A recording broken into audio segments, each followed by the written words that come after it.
जंगल में दिवाली का त्योहार आने वाला था। चारों तरफ खुशी उल्लास का माहौल था। पक्षी अपने घरों को अच्छे से सजाने में लगे थे। इस बार टुनटुनी चिड़िया ने ठान लिया कि वो अपने दोस्तों के साथ मिलकर दिवाली का जश्न मनाएगी। टुनटुनी बहुत चंचल और खुशमिजाज चिड़िया थी। उसने अपने घोंसले को रंग बिरंगे कागज और दियों से सजाने की योजना बनाई।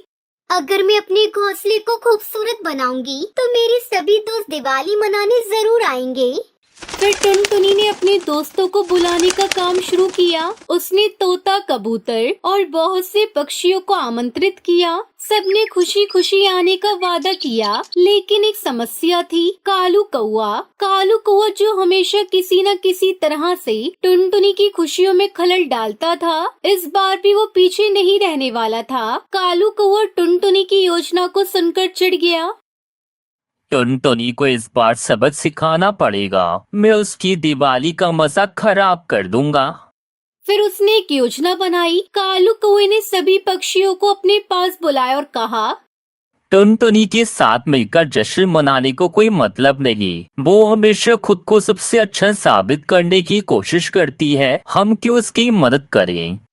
कुछ पक्षी कालू कौवे की बातों में आ गए और टुनटुनी के दिवाली के जश्न में आने से मना कर दिया। लेकिन कबूतर और तोता, जो टुनटुनी के अच्छे दोस्त थे, उन्होंने कहा, हम टुनटुनी के साथ दिवाली मनाएंगे। वो हमारे दोस्त थे और हमें उसकी मदद करनी चाहिए। वहीं टुनटुनी ने अपने जश्न के लिए विशेष तैयारियां की थी। उसने मिठाइयां बनाई, रंगोली सजाई और एक बड़ा दीप जलाने का निर्णय लिया। उसने सोचा कि अगर वो एक बड़ा दीप जलाएगी तो सभी पक्षियों का ध्यान उसकी ओर खींच लेगी। जैसे जैसे दिवाली का दिन नजदीक आ रहा था, टुनटुनी ने अपने जश्न के लिए और भी अधिक मेहनत की। उसने अपने घोंसले को दियों से सजाया और अपने दोस्तों को फिर से बुलाने का फैसला किया। उसने एक संदेश लिखा और उसने कबूतर और तोते के माध्यम से सभी पक्षियों तक पहुंचा दिया। दिवाली का दिन आ गया। टुनटुनी ने अपने घोंसले को दीपों से भर दिया। सब कुछ तैयार था। उसने अपने दोस्तों का इंतजार करना शुरू किया। कबूतर और तोता सबसे पहले पहुँचे। तुम्हारा घोंसला तो बहुत खूबसूरत है। ये दिवाली का जश्न सच में बहुत खास होने वाला है टुनटुनी। धन्यवाद दोस्तों। चलो अब हम और भी दोस्तों को बुलाते हैं। लेकिन कालू कौआ, जो दूर से सब देख रहा था, वो जलन और गुस्से से भरा हुआ था। उसने सभी पक्षियों के पास जाकर कहा, अगर तुम सब टुनटुनी के जश्न में गए तो मैं तुम्हें सबक सिखा दूंगा। लेकिन कबूतर और तोता ने कालू कौए की बातों को नजरअंदाज कर दिया। उन्होंने टुनटुनी के साथ मिलकर जश्न मनाने का फैसला किया। सभी पक्षियों ने एक एक करके टुनटुनी के पास आकर जश्न में शामिल होने लगे। सभी पक्षी एकजुट होकर टुनटुनी के साथ दिवाली मनाने लगे। उन्होंने मिठाइयाँ खाई, दिए जलाए। लेकिन तभी कालू कौआ टुनटुनी के घर के पास आया। तुम सब क्यों टुनटुनी के जश्न में आए हो? वो तुम्हें धोखा दे रही है। लेकिन कबूतर और तोता ने एकजुट होकर कालू कौए का सामना किया। टुनटुनी हमारी दोस्त है। हम उसे जानते हैं और वो हमें कभी धोखा नहीं देगी। कालू, तुम्हारी चालाकियों से हम डरने वाले नहीं हैं। हम अपनी दोस्ती को बनाए रखेंगे। कालू, तुम अपनी चालाकियों से हमें नहीं रोक सकते। हम सब मिलकर इस दिवाली को एक साथ मनाएंगे। कालू कौवे को सुनकर बहुत गुस्सा आया। उसने हार नहीं मानी। उसने अपने कौवे दोस्तों को बुलाकर कहा, सुनो दोस्तों, हमें टुनटुनी के जश्न को बर्बाद करने के लिए एक साथ मिलकर काम करना होगा। सभी कौवे उसकी बात से सहमत हो गए और उन्होंने टुनटुनी के जश्न को खत्म करने का फैसला किया। जब सभी पक्षी जश्न में व्यस्त थे, तब कालू कौवे के दोस्तों ने अचानक आकर शोर मचाना शुरू कर दिया। उन्होंने मिठाइयों को बिखेर दिया और दियों को बुझा दिया। सभी पक्षी डर गए और उड़कर इधर उधर भागने लगे। लेकिन टुनटुनी ने हिम्मत नहीं हारी। डरो मत दोस्तों, हम मिलकर इस समस्या का सामना करेंगे। हमारी दोस्ती सबसे बड़ी है और हम मिलकर कालू कौवे को सबक सिखाएंगे। सभी पक्षियों ने टुनटुनी की बात को सुना और एकजुट होकर कालू कौवे का सामना करने का निश्चय किया। कालू, तुम हमारी दोस्ती को तोड़ नहीं सकते। हम सब मिलकर तुम्हारी चालाकियों का सामना करेंगे। तुम्हारी सारी चालें हमें नहीं रोक सकती। हम सब मिलकर इस दिवाली को मनाएंगे। सब पक्षियों को एक साथ देखकर कालू कौवा डर गया और वहाँ से भाग गया। फिर टुनटुनी उसके दोस्तों ने फिर से जश्न मनाना शुरू किया। उन्होंने मिलकर मिठाइयाँ बनाई, दीप जलाए और गीत गाए। हमारी मित्रता ही हमारी सबसे बड़ी ताकत है। आज की दिवाली हम सबके लिए बहुत खास है। इस दिवाली ने सभी पक्षियों को एक नई सीख दी। उन्होंने समझा कि मित्रता और एकता ही असली खुशी का स्रोत है। कालू कौवे ने भी महसूस किया कि अकेले रहने से उसे कोई खुशी नहीं मिलती। जैसे ही रात हुई, टुनटुनी उसके दोस्तों ने मिलकर आसमान में दिए जलाए और एक नई कहानी लिखी, मित्रता की, खुशी की और एकता की। कालू कौवे ने अपनी गलतियों से सीख ली और उसने भी अपने व्यवहार में बदलाव लाने का निर्णय लिया। टुनटुनी ने सभी को अपनी मित्रता का हाथ बढ़ाया और कहा, दोस्तों, आप सभी को हैप्पी दिवाली। इस प्रकार टुनटुनी चिड़िया ने दिवाली का त्योहार न केवल अपने जश्न के साथ मनाया, बल्कि अपने दोस्तों के साथ मिलकर एकता और मित्रता का संदेश भी फैलाया। हिमाचल नाम के गांव में टुनटुनी नाम की एक चिड़िया अपनी माँ टूनी और पिता टुन्नू चिड़ा के साथ रहती थी। टुनटुनी चिड़िया का परिवार बहुत गरीब था।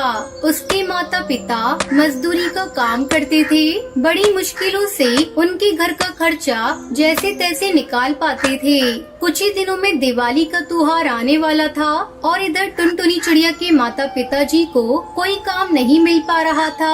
एक दिन टुनटुनी चिड़िया अपनी माँ से कहती है, माँ, दिवाली आने वाली है तो हमारे घर में मिठाई पटाखे लाएंगे ना पिताजी? मेरी सारी सहेलियाँ नए खिलौने पटाखे लाने वाली हैं। हम दिए भी जलाएंगे और हम अपने छोटे से आंगन में रंगोली भी बनाएंगे ना माँ? टुनटुनी चिड़िया अपनी माँ को अपने सपने बता रही थी। उसकी बातें सुन टूनी चिड़िया मनी मन बहुत दुखी हो जाती है और टुनटुनी से कहती है, बेटा, तुम्हारे पिताजी और मैं मजदूरी करके घर चलाते हैं और हमारे पास कुछ दिनों से कुछ भी काम नहीं है। हमारी किस्मत अमीर पक्षियों की तरह नहीं है, लेकिन फिर भी अगर कहीं कुछ बन पाए तो जरूर लेकर आएंगे। टुनटुनी चिड़िया अपनी माँ की बातें सुनकर नाराज हो जाती है और घर के पास एक पेड़ के नीचे जाकर बैठ जाती है। टुनटुनी चिड़िया को नाराज देख टूनी चिड़िया की आंखों में आंसू आ जाते हैं। अब टूनी चिड़िया अपने घर के काम में लग जाती है। दिवाली आने में कुछ ही दिन बाकी थे। उसी में टुनटुनी चिड़िया उदास होकर एक नदी के किनारे पर बैठी थी। उसी समय दो चिड़िया टुनटुनी चिड़िया के पास खेलते हुए आई। तुम यहाँ अकेले क्यों बैठी हो? तुम चाहो तो हमारे साथ खेल सकती हो। मैं तुम्हारे साथ नहीं खेल सकती। मैं गरीब परिवार से हूँ और तुम तो अमीर परिवार से लगती हो। तुम्हारे माँ पिताजी तुम्हें मेरे साथ खेलने पर डांटेंगे। वो हमें क्यों डांटेंगे? तुम गरीब हो इसलिए? ऐसा कुछ भी नहीं है। गरीब पक्षी भी चाहे तो मेहनत करके पैसा कमाकर अमीर हो सकता है। पिंकी चिड़िया और बुलबुल टुनटुनी चिड़िया से दोस्ती कर लेती है। खेल खेलने के बाद बुलबुल टुनटुनी चिड़िया को अपने घर दिवाली पर आने के लिए कहती है। ये बात सुनकर टुनटुनी चिड़िया बहुत खुश हो जाती है और घर पहुंचते ही टुनटुनी चिड़िया माँ को बुलबुल के बारे में बताती है। माँ, मुझे बुलबुल ने अपने घर दिवाली के लिए बुलाया है तो मैं जा सकती हूँ ना? बेटा, हम गरीब पक्षी हैं। बुलबुल की माँ और पिताजी को तुम्हारा वहाँ जाना बिल्कुल पसंद नहीं आएगा। टूनी चिड़िया टुनटुनी चिड़िया को समझाती है, लेकिन टुनटुनी चिड़िया माँ के पास जिद करते हुए कहती है, बुलबुल ने बुलाया है तो मैं जाऊंगी जाऊंगी जाऊंगी। टुनटुनी चिड़िया की जिद के कारण टूनी चिड़िया उससे कहती है, ठीक है, चली जाना दिवाली के दिन। टुनटुनी चिड़िया अच्छे से नहा धोकर बुलबुल के घर पहुंचती है। बुलबुल भी टुनटुनी चिड़िया को देखकर बहुत खुश हो जाती है। तभी बुलबुल अपनी माँ से कहती है, माँ सुनो ना, माँ ये मेरी सहेली टुनटुनी चिड़िया है। बुलबुल की माँ सुंदरी कौवी और पिताजी कड़कनाथ सेठ टुनटुनी चिड़िया को देख जरा भी खुश नहीं थे। टुनटुनी चिड़िया की गरीबी उसके चेहरे से झलक रही थी और बुलबुल किसी भी गरीब घर के पक्षी से दोस्ती करे ये उन्हें बिल्कुल पसंद नहीं था। बुलबुल के पिताजी बुलबुल को एक साइड में लेकर जाते हैं और उससे कहते हैं, बुलबुल, तुम्हें कितनी बार बताया है कि गरीब घर के पक्षियों से दोस्ती मत करो। तुम इन गरीब पक्षियों को नहीं जानती बेटी। पहले अमीर पक्षी से दोस्ती करते हैं और उसके बाद में उनके घर चोरी करते हैं। बुलबुल के पिताजी की बातें बाहर खड़ी टुनटुनी चिड़िया ने सुन ली। उसे बहुत बुरा लगा। उसे अपनी माँ की बातें याद आने लगी और वो रोते हुए वहाँ से बाहर निकल जाती है। दूर खड़ी रहकर आसमान में फूटते पटाखे देखने लगती है। इधर बुलबुल भी कड़कनाथ सेठ के सामने कुछ नहीं बोल पाती और बाहर आकर पटाखे फोड़ने लगती है। टुनटुनी चिड़िया दूर खड़ी रहकर बुलबुल को देख रही थी और तभी बाहर से एक रॉकेट आकर बुलबुल के पीछे गिर जाता है।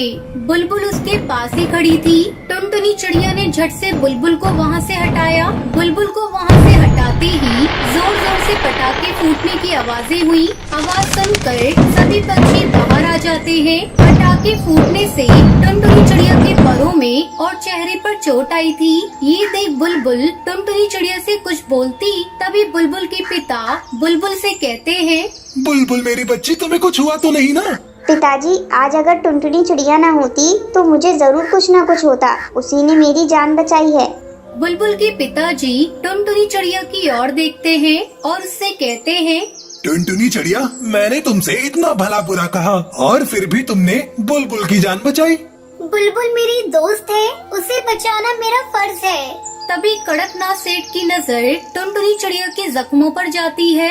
बेटी, तुम्हें कितनी चोट आई है? चलो अंदर चलो, मैं अभी डॉक्टर को बुलाता हूँ। बेटी टुनटुनी चिड़िया, मुझे माफ कर दो, मैंने तुम्हें गलत समझा। कड़कनाथ सेठ और सुंदरी कौवी को अपनी सोच और गलती का पछतावा होता है। अब बुलबुल की माँ और पिताजी मिलकर टुनटुनी चिड़िया को बहुत सारी मिठाइयाँ और नए खिलौने दिलवाते हैं। टुनटुनी चिड़िया उसे देखकर बहुत खुश हो जाती है और घर चली जाती है। घर जाकर देखती है तो उसकी माँ उदास बैठी कुछ सोच रही थी। तभी टुनटुनी चिड़िया अपनी माँ के पास जाकर कहती है, माँ, पिताजी, देखो तो कड़कनाथ चाचा जी ने हमें कितनी सारी मिठाइयाँ और नए खिलौने दिलवाए हैं। टूनी चिड़िया अपनी बेटी को खुश देखकर बहुत खुश हो जाती है और टूनी चिड़िया बुलबुल के घर जाकर बुलबुल की माँ और पिताजी को धन्यवाद करती है। फिर कड़कनाथ सेठ उन सबको मिठाई और पटाखे देता है। फिर सभी बुलबुल के परिवार के साथ मिलकर दिवाली मनाते हैं। कड़कनाथ सेठ अब टूनी चिड़िया और टुन्नू को अपनी फैक्ट्री में ही अच्छी तनख्वाह देकर काम भी दे देता है। इसलिए अब टुन्नू चिड़ा और टूनी चिड़िया भी बहुत खुश थे। इस कहानी से हमें सीख मिलती है कि जिंदगी में अगर हम हमेशा ईमानदारी से काम करते रहे तो हमारी किस्मत हमें उसका फल आज नहीं तो कल जरूर